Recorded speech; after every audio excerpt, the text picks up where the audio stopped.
Olá, eu sou Fernanda de Façanha, doutoranda em comunicação na UFJF e estou aqui para conversar com vocês sobre fotografia. É isso mesmo. Hoje eu vou conversar com vocês sobre algumas dicas de fotografia de celular.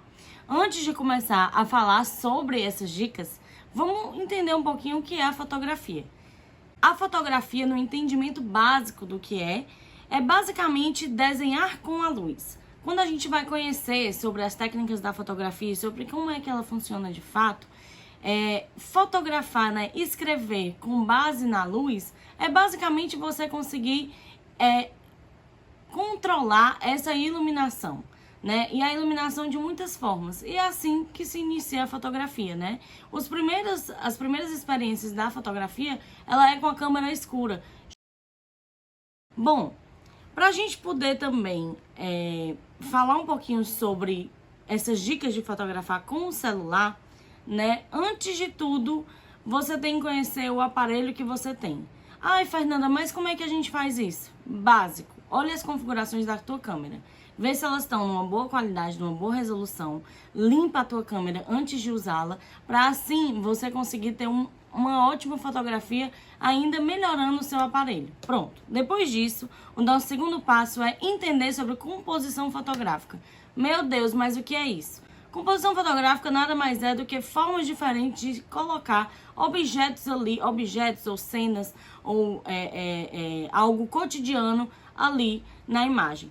Para isso, tem a regra dos textos. A regra dos textos basicamente é você dividir a sua tela em 9 pontos. Na verdade, mentira, em 9 quadrados, em 4 pontos específicos. Esses 4 pontos, eles são norteadores para a gente entender como é que se compõe essa cena que está ali na sua tela, né?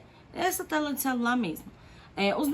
A regra dos textos, que são esses 9 quadrados, né, separados na telinha, basicamente é aquela grade que a gente coloca, às vezes, para nortear a fotografia. Ali é interessante porque, a partir disso, você consegue fazer esse mapa, né, de composição na tela de elementos ali. Ou seja, para o olho humano, é melhor quando tá tudo nesses 4 pontos que os 9 quadradinhos, eles se unem. Dá para entender? Eu vou colocar algumas imagens aqui para te ajudar.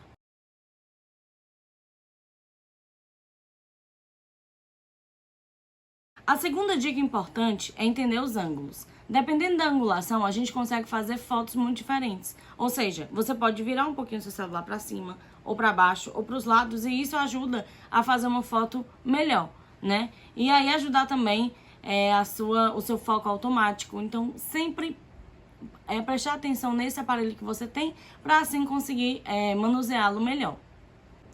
Para aperfeiçoar ainda mais essa fotografia, é interessante você olhar o ambiente que você está, para assim você entender o que aquele ambiente pode te ajudar na hora de fotografar. Por exemplo, janelas, linhas retas, portas, né? Linhas que naturalmente podem vir nessa imagem, como escadas, como colunas. Tudo isso são linhas, né? São verticalidades que ali podem estar presentes. Árvores também. Então, quanto mais retas, quanto mais naturais elas estão nessa composição, é ainda melhor.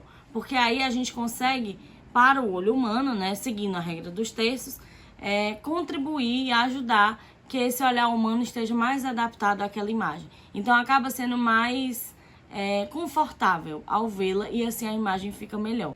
Bom, outra dica também, talvez para vocês isso valha a pena, é apostar nas molduras naturais. O que é que eu quero dizer com isso? É basicamente você conseguir ali uma composição que possa haver uma moldura mesmo. Essa moldura pode estar presente em plantas, né? Em galhos de árvores, em folhas ali caindo, e assim formar uma certa moldura nessa foto, né? Que está ao redor da foto. Dá para entender?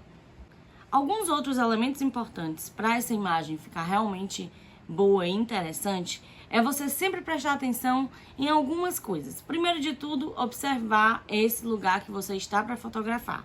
Assim, você vai conseguir fazer uma imagem ainda melhor, conseguindo usar os elementos que estão ali distribuídos nesse lugar, ou urbano, ou uma sala, ou em algum outro lugar que você esteja, um estúdio, que consiga ajudar para essa composição de imagem e para tudo que a fotografia e que aquela foto vai ter, fique ainda melhor. Então, para isso, é interessante também prestar atenção nas texturas. As texturas, elas são presentes em quase todas as cenas que a gente vê. A gente acha que não, mas sim. Por exemplo, o cabelo é uma textura. Por exemplo, as plantas, né, são outra textura. A parede, né, que talvez você se fotografe em parede, elas também têm uma textura própria. Então, essas texturas, né, essas cores, elas são muito importantes na hora de fotografar. Ver a melhor iluminação, então testar de ângulos diferentes, de lugares diferentes, se aproximar, se distanciar do objeto fotografado. Isso também vai ajudar vocês, para vocês, na hora da imagem, conseguir fazer imagens diferentes e com outras possibilidades, né? Não só aquela ali quadradinha, mas tenta sair desse quadrado, né? Tenta ver os outros eixos e os outros ângulos para isso também te ajudar. É interessante também brincar com os elementos à sua frente. O que eu quero dizer com isso? O que está ali, como por exemplo, eu dei o exemplo das molduras naturais. Isso também pode servir como uma brincadeira. Você pode usar algo na frente da câmera, né, para ver um desfoque ali, que fica também muito interessante quando a gente vê essa imagem no final.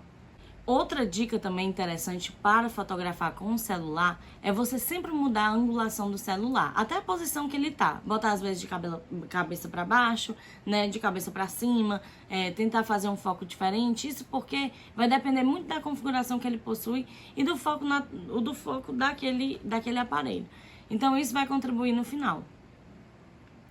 E por fim, para a gente finalizar aqui as nossas dicas de fotografia, e não menos importante, prestem atenção também na edição de imagem que vocês vão fazer nessas fotos. A edição de imagem ela pode ser feita por próprios aplicativos no celular, como o Lightroom, né, que são basicamente essa composição de luz, de sombra, né, de exposição que essa imagem vai ter. Às vezes uma pequena alteração de cor, né, vai ainda aperfeiçoar melhor. No caso de vocês, o resultado final vai ser em preto e branco. Então é importante, quando forem fazer até essa edição, editar para que fique em preto e branco, para vocês verem se é mais ou menos isso que vocês desejam, tá certo? Então, muito obrigada por me acompanharem até aqui e até a próxima. Tchau, tchau!